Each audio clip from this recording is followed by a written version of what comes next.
গণহত্যার দায়ে শেখ হাসিনা সহ মন্ত্রী এমপিদের বিরুদ্ধে দীর্ঘ হচ্ছে মামলার বহর। প্রথমবার আসামি হলেন রেহানা, পুতুল ও জয়। কক্সবাজারের সাবেক এমপি আব্দুল রহমান বদি গ্রেফতার। টেকনাফে হত্যার চেষ্টায় বদি সহ ৩০ জনের নাম উল্লেখ করে মামলা। সাবেক পররাষ্ট্রমন্ত্রী হাসান মাহমুদ যেন দুর্নীতির আতুর খর। স্ত্রী সন্তানদের নামে ঋণ নিয়ে লোপাট করেন কোটি কোটি টাকা। পুলিশের গুলিতে এক পা হারিয়ে কাতরাচ্ছেন সাব্বির। চিকিৎসার খরচ জোগাতে হিমশিম মা বোনের। নৃশংস ঘটনার বিচার দাবি। এবং বিসিবির জরুরি সভা, পদত্যাগ করবেন পাপন। দেশের কঠিন সময় পেরিয়ে পাকিস্তানের বিপক্ষে ভালো খেলার আশা শান্তদের। আমন্ত্রণ সংবাদ সকালে, দেখছিলেন শিরোনামগুলো, সঙ্গে আছি আমি ডানা ইসলাম। এবারে বিস্তারিত। মধ্যরাত থেকে বনানীর প্রিয় প্রিয়াঙ্গন ভবনে অভিযান চালাচ্ছে আইনশৃঙ্খলা বাহিনী। ভবনটি ঘিরে রেখেছে র্যাব, পুলিশ ও সেনা সদস্যরা। ভিতরে ঢুকতে দেওয়া হয়নি কোনো সংবাদকর্মীদের। এখন পর্যন্ত ভিতর থেকে 3টি ডিজিটাল লকার বাইরে আনা হয়েছে। ঘটনাস্থলে ভোররাত পর্যন্ত ছিলেন যুব ক্রিয়া উপদেষ্টা আসিফ মাহমুদ ও গণ অধিকার পরিষদের সভাপতি নুরুল হক নূর সহ শিক্ষার্থীরা।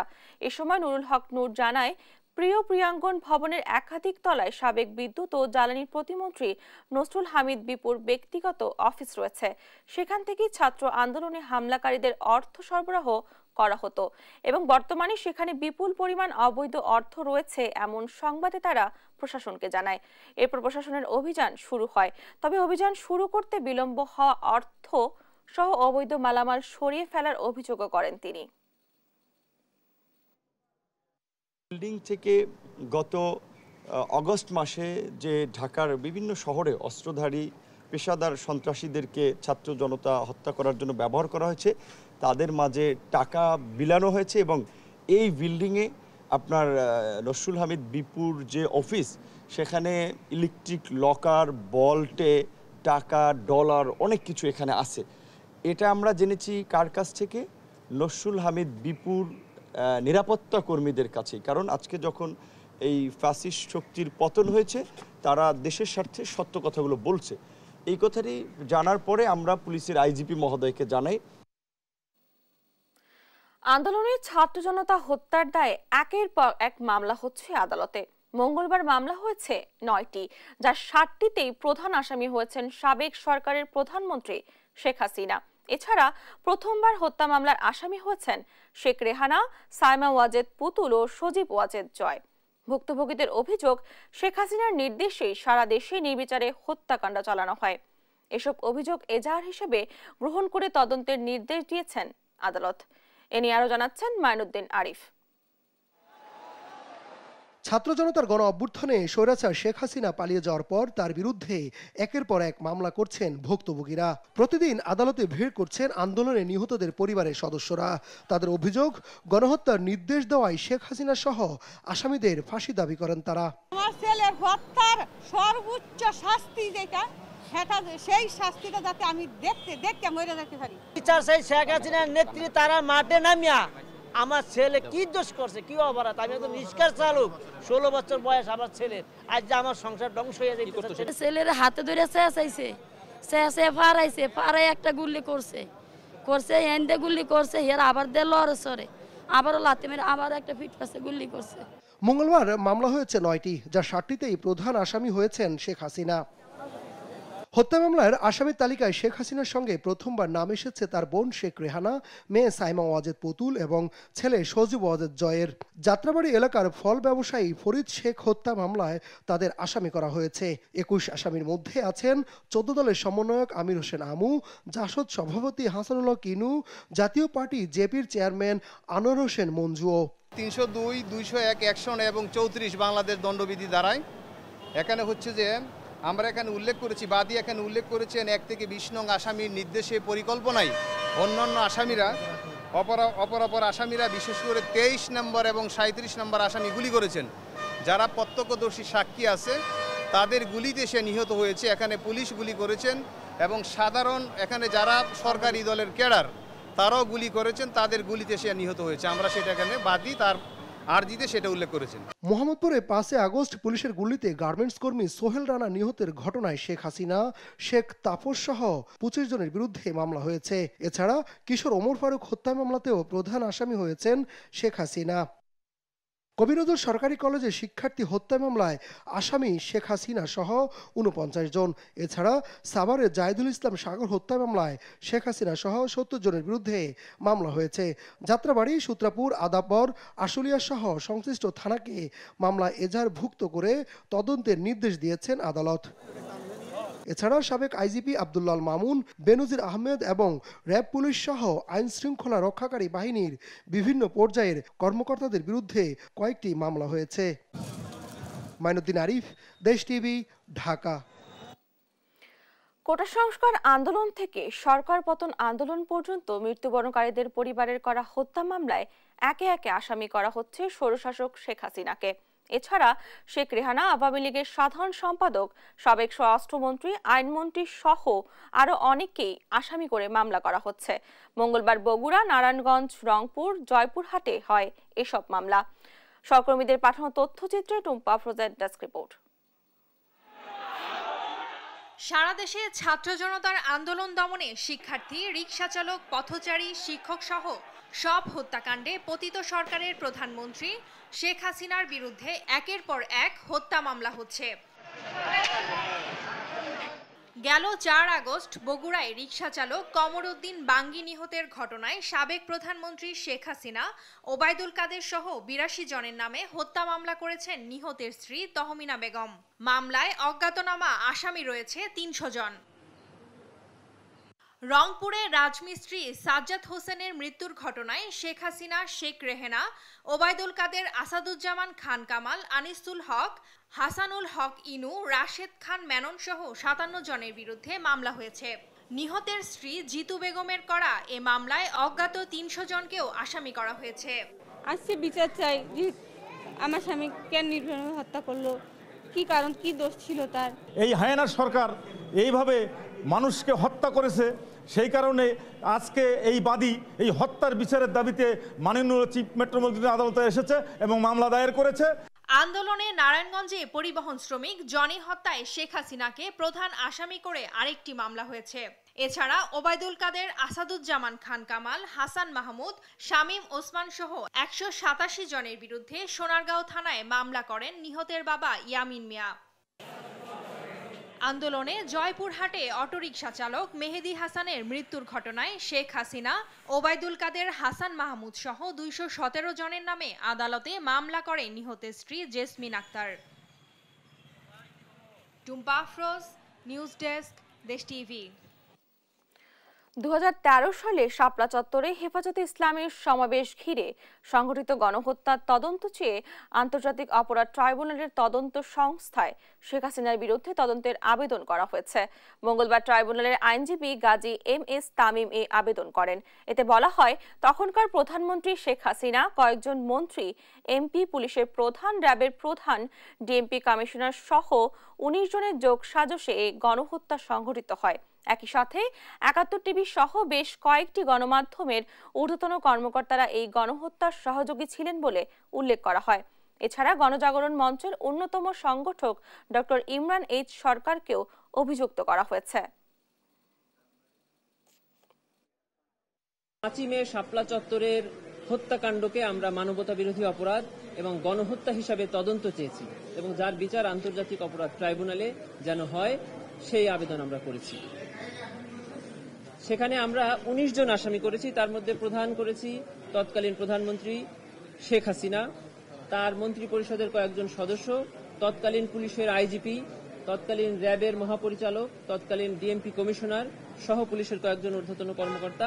এবং আপনারা জেনে থাকবেন, এই প্রথম আমি তৎকালীন মিডিয়া বন্ধ করে দিয়ে এই গণহত্যাটা করা হয়েছিল। এই জন্য মিডিয়ার কয়েকজন ব্যক্তিকে আমরা এখানে আসামি করেছি। কক্সবাজারের সাবেক সংসদ সদস্য আব্দুর রহমান বদিকে গ্রেফতার করেছে র্যাব। মঙ্গলবার রাতে চট্টগ্রামে পাঁচলাইশ থানা এলাকা থেকে বদিকে গ্রেফতার করা হয়েছে বলে জানায় র্যাব 7। কক্সবাজারের টেকনাফে একটি হত্যা চেষ্টা মামলায় ইয়াবা গডফাদার খ্যাত আব্দুর রহমান বদিকে গ্রেফতার করা হয়েছে। র্যাব জানিয়েছে, গোপন তথ্যের ভিত্তিতে খবর পেয়ে রাত 10টার দিকে মেহেদীবাগ এলাকা থেকে বদিকে গ্রেফতার করা হয়। আব্দুর রহমান আওয়ামী লীগের প্রার্থী হিসেবে নবম ও দশম জাতীয় সংসদ নির্বাচনে কক্সবাজার 4 আসন থেকে সংসদ সদস্য নির্বাচিত হন। ইয়াবা কাণ্ডে বদিকে নিয়ে বিতর্ক উঠলে পরে নির্বাচনে ওই আসনে তার স্ত্রীকে মনোনয়ন দেয় আওয়ামী লীগ। তিনি 2 দফায় সংসদ সদস্য নির্বাচিত হন।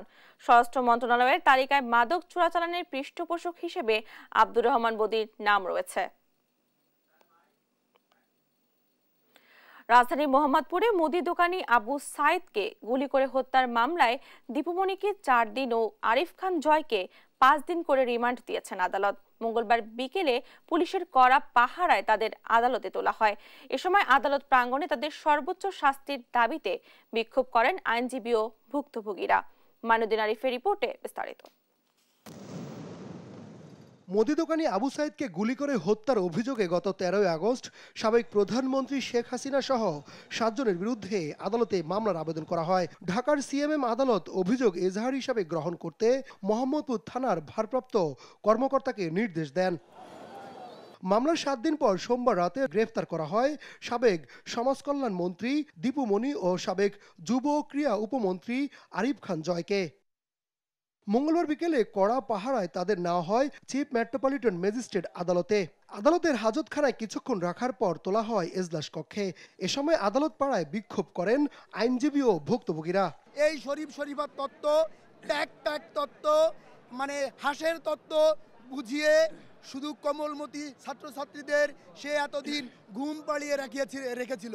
যেগুলো অপরাধীকে আমরা সবাইকে আইনে পুরো শাস্তিমূলক আমাদের বিচার কার্যকর করতে হবে। সারা দেশের মানুষের তারা নির্বিচারে যেভাবে হত্যা করছে তাদেরকে বিচারিকভাবে এইভাবে ঠিক যত মানুষকে হত্যা করছে তাদেরকে ওই অনুযায়ী বিচার করে তাদেরকে ফাঁসিতে ঝুলানো উচিত। হত্যা মামলায় পুলিশের পক্ষ থেকে 10 দিনের রিমান্ড আবেদন করে রাষ্ট্রপক্ষ। আদালত রিমান্ড শুনানি শেষে দীপুমণিকে 4 দিনের এবং আরিফ খান জয়কে 5 দিনের রিমান্ড মঞ্জুর করেন। আবু সাইদ নামে মুদি দোকানদার যিনি এই হত্যার শিকার হয়েছেন, সরাসরি এই মামলায় ওনাদের সংশ্লিষ্টতা পাওয়া গিয়েছে এবং ওনারা যে হত্যাকাণ্ডের সাথে জড়িত সেটি বিজ্ঞ আদালতে রাষ্ট্রপক্ষে উপস্থাপন করা হয়েছে। আদালতের প্রেক্ষিতে বলেছেন যে প্রাথমিকভাবে যেহেতু সত্যতা পাওয়া গিয়েছে, মহিলা একজন আসামি হওয়ার কারণে ডক্টর দীপুমণিকে 4 দিনের রিমান্ড এবং বিজ্ঞ আদালত আরিফ খান জয় যিনি অপর আসামি ওনার বিরুদ্ধে 5 দিনের রিমান্ড বিজ্ঞ আদালত সন্তুষ্ট হয়ে মঞ্জুর করেছেন। মুদি দোকানি আবু সাইদ হত্যা মামলায় 1 নম্বর আসামি করা হয় সাবেক প্রধানমন্ত্রী শেখ হাসিনা ও 2 নম্বর আসামি ওবায়দুল কাদেরকে। মাইনুদ্দিন আরিফ, দেশ টিভি, ঢাকা। অর্থ পাচার সহ বিভিন্ন দুর্নীতির অভিযোগে সাবেক প্রধানমন্ত্রী শেখ হাসিনার উপপ্রেস সচিব আশরাফুল আলম খোকনের দুর্নীতির অনুসন্ধানে নেমেছে দুর্নীতি দমন কমিশন দুদক। অনুসন্ধানে উঠে আসে খোকন দেশে বিদেশে শত কোটি টাকার সম্পদ গড়েছেন। আছে কোটি কোটি টাকা মূল্যের বাড়ি, ফ্ল্যাট ও ইটভাটা। তার বিরুদ্ধে রয়েছে স্বর্ণ চোরাচালানির অভিযোগ। যুক্তরাষ্ট্রের নিউ ইয়র্কে রয়েছে বাণিজ্যিক ফ্ল্যাট, আবাসিক ফ্ল্যাট ও রেস্টুরেন্ট। স্ত্রীর নামে রয়েছে প্রায় 7 কোটি টাকার সম্পত্তি।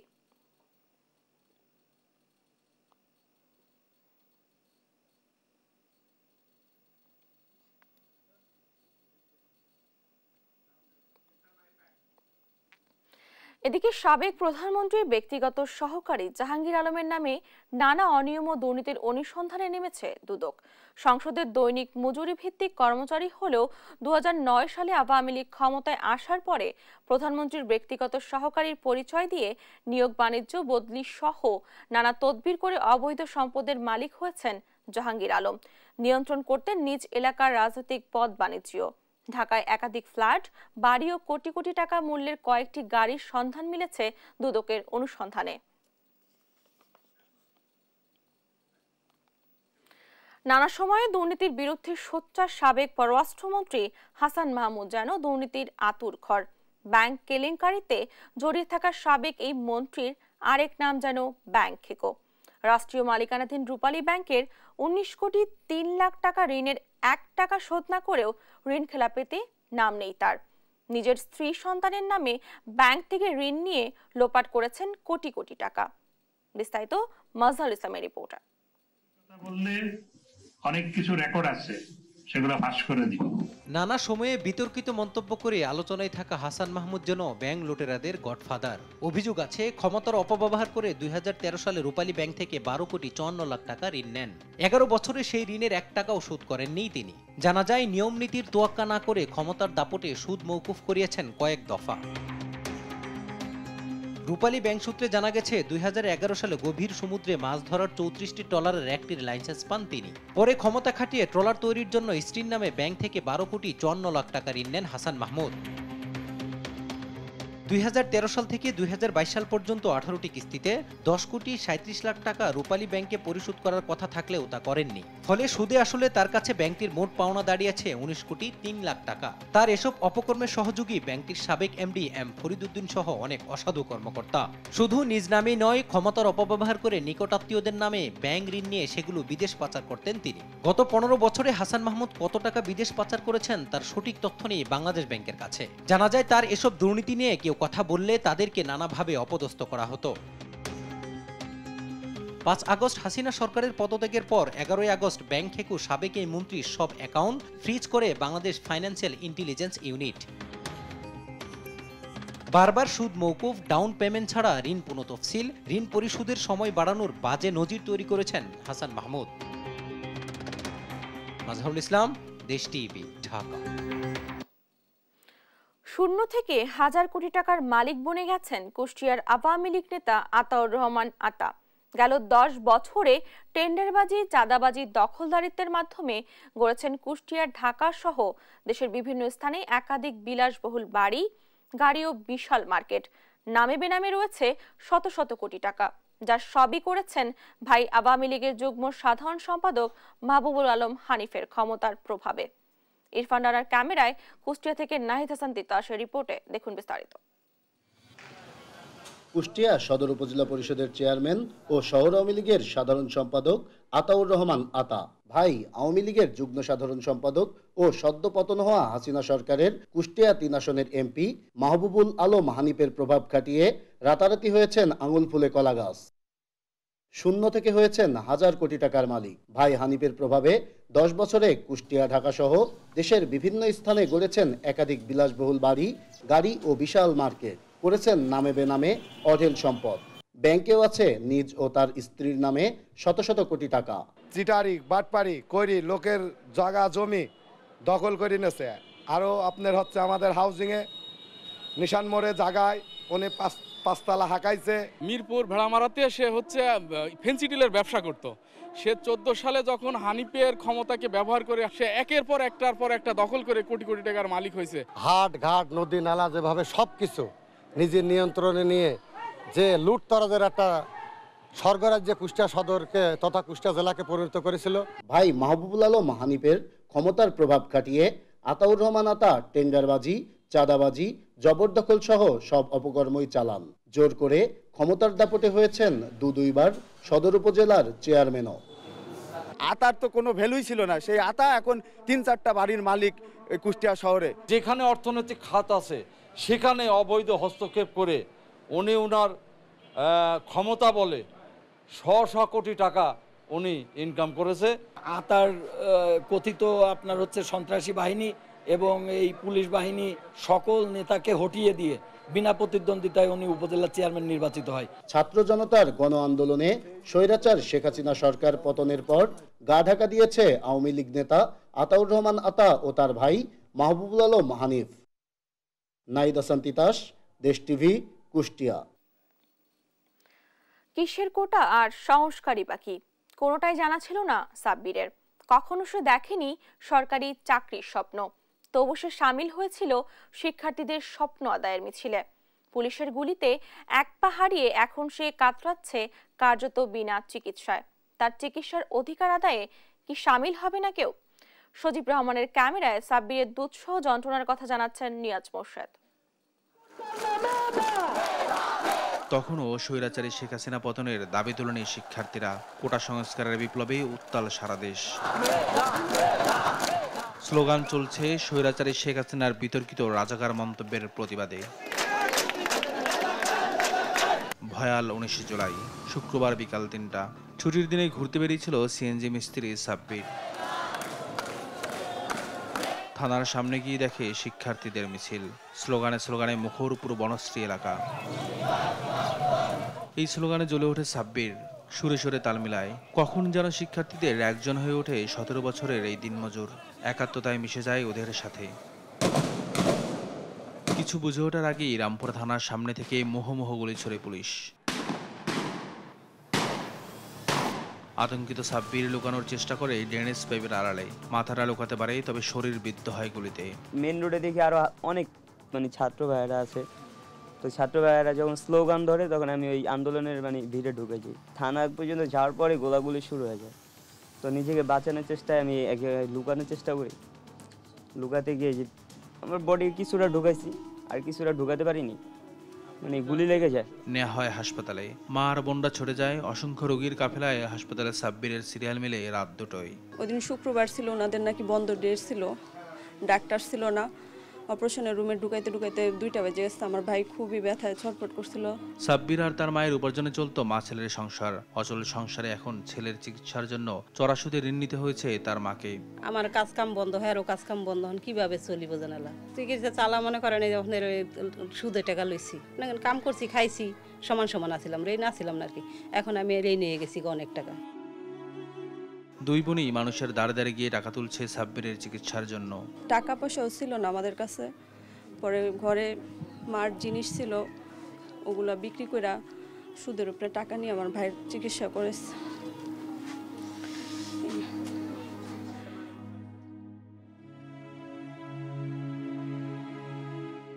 পুলিশের গুলি সাব্বিরের বুক চিরে মেরুদণ্ড ভেদ করে যায়, ফলে বিকাল হয়ে পড়ে তার ডান পা। সেই পায়ের যন্ত্রণা সইতে পারছে না সাব্বির। এখনো কাটা হয়নি তার অপারেশনের সেলাই। টাইলসের দোকানে কাজ করা সাব্বিরের মায়ের সাধ্য নেই প্রতিদিন 1500 টাকার ওষুধ কেনার। তিনি এই নৃশংস ঘটনার বিচার চান, তার আগে চান তার সন্তানের সুচিকিৎসা। ছাত্র জনতার অভ্যুত্থানে আহতদের সুচিকিৎসার ব্যবস্থা কখন করবে এই স্বাধীন রাষ্ট্র? মোর্শেদ, দেশ টিভি, ঢাকা। 5 দিনের টানা বর্ষণে খাগড়াছড়ির নিম্নাঞ্চল প্লাবিত। এ নিয়ে আরো জানাতে সরাসরি যুক্ত হচ্ছেন সহকর্মী অপু দত্ত। অপু, ঘরবাড়িতে কি পানি ঢুকেছে? পাহাড় ধসের আশঙ্কা আছে কিনা, এ নিয়ে বিস্তারিত আমাদেরকে জানাবেন। জানা, আপনাকে ধন্যবাদ। মূলত গত 5 দিনের যে টানা বর্ষণ, এই টানা বর্ষণে মূলত খাগড়াছড়ির বিস্তীর্ণ এলাকা কিন্তু প্লাবিত হয়েছে। গতকাল দুপুর থেকে কিন্তু নিম্নাঞ্চলের যে ঘর বাড়িগুলো আছে সেই ঘর বাড়িগুলোতে কিন্তু পানি ঢুকেছে। আপনাকে জানিয়ে রাখি যে গত 48 দিনে, অর্থাৎ গত 2 মাসের কথাই যদি বলি, 2 মাসে এটি তৃতীয়বারের মতো খাগড়াছড়ির নিম্নাঞ্চল প্লাবিত হয়েছে। খাগড়াছড়ি জেলা সদর, পানছড়ি এবং দিঘিনালার বিস্তীর্ণ এলাকা কিন্তু প্লাবিত। এতে করে খাগড়াছড়ির সাথে সাজেক কিংবা রাঙামাটির লংগদু বাগাইছড়ির যোগাযোগও কিন্তু বন্ধ আছে। একই সাথে খাগড়াছড়ির বিভিন্ন এলাকায় পাহাড় ধসের আশঙ্কা দেখা দিয়েছে। যদিও বা গতকাল বেশ কিছু জায়গায় ছোটখাটো পাহাড় ধসের ঘটনাও কিন্তু ঘটেছে। আজ ভোর থেকে মূলত কিছু জায়গা থেকে পানি কমতে শুরু করেছে, যদিও বা থেমে থেমে দীর্ঘক্ষণ ধরে কিন্তু বৃষ্টি হচ্ছে। তো খাগড়াছড়ি শহরে গঞ্জপাড়া, মুসলিমপাড়া, কালাদেবা, শান্তিনগর, বাস স্ট্যান্ড, শব্দমিয়া পাড়া সহ আশপাশের যে জায়গাগুলো আছে সব জায়গায় কিন্তু তলিয়ে গেছে।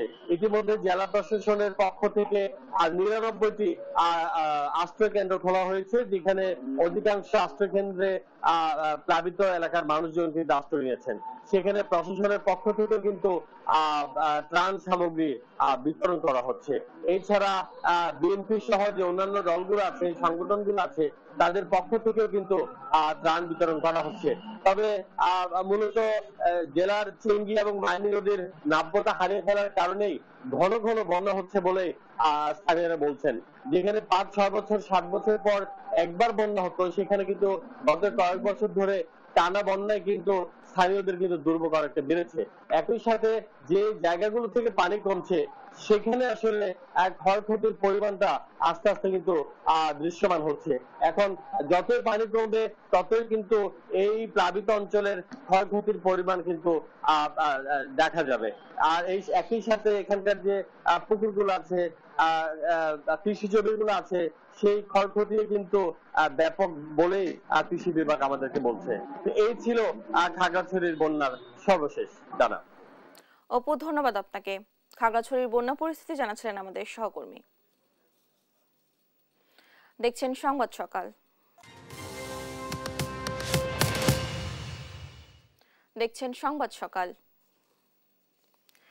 4 জুলাই সারা দেশের ন্যায় খুলনা বিশ্ববিদ্যালয়ের শিক্ষার্থীরাও বৈষম্য বিরোধী ছাত্র আন্দোলনে মাঠে নামে। এরপর ধীরে ধীরে কুয়েট, খুলনা কৃষি বিশ্ববিদ্যালয়, বিএল কলেজ সহ অন্যান্য প্রতিষ্ঠানের শিক্ষার্থীরা যোগ দেন আন্দোলনে। গেল 5 আগস্ট পতন হয় স্বৈরাচারী সরকারের। তবে আন্দোলন সংগ্রামের দীর্ঘ এ পথ চলাটা সহজ ছিল না। নুর ইসলাম রকির তথ্যচিত্রে সালমা জাহানের ডেস্ক রিপোর্ট। খুলনা নগরীর খানজাহান আলী থানাধীন মিরেরডাঙ্গা এলাকায় প্রায় 82 একর জমির উপর প্রতিষ্ঠিত অ্যাজাক্স জুট মিল। 2015 সালে মিলটি দখল করে নেয় খুলনা 3 আসনের সাবেক সংসদ সদস্য এবং সাবেক শ্রম ও কর্মসংস্থান প্রতিমন্ত্রী বেগম মন্নুজান সুফিয়ান। নেপথ্যে ভূমিকা ছিল তার আপন ভাই এবং এপিএস মোহাম্মদ শাহাবুদ্দিন ও তার স্ত্রীর। স্থানীয়ভাবে মিলটি দখলে সহযোগিতা করেন খানজাহান আলী থানা যুবলীগের আহ্বায়ক এবং মন্নুজান সুফিয়ানের ঘনিষ্ঠ সাজ্জাদুর রহমান লিঙ্কন। মিলটি দখল করে প্রায় 30 কোটি টাকার মালামাল বিক্রি করে দেওয়া হয়।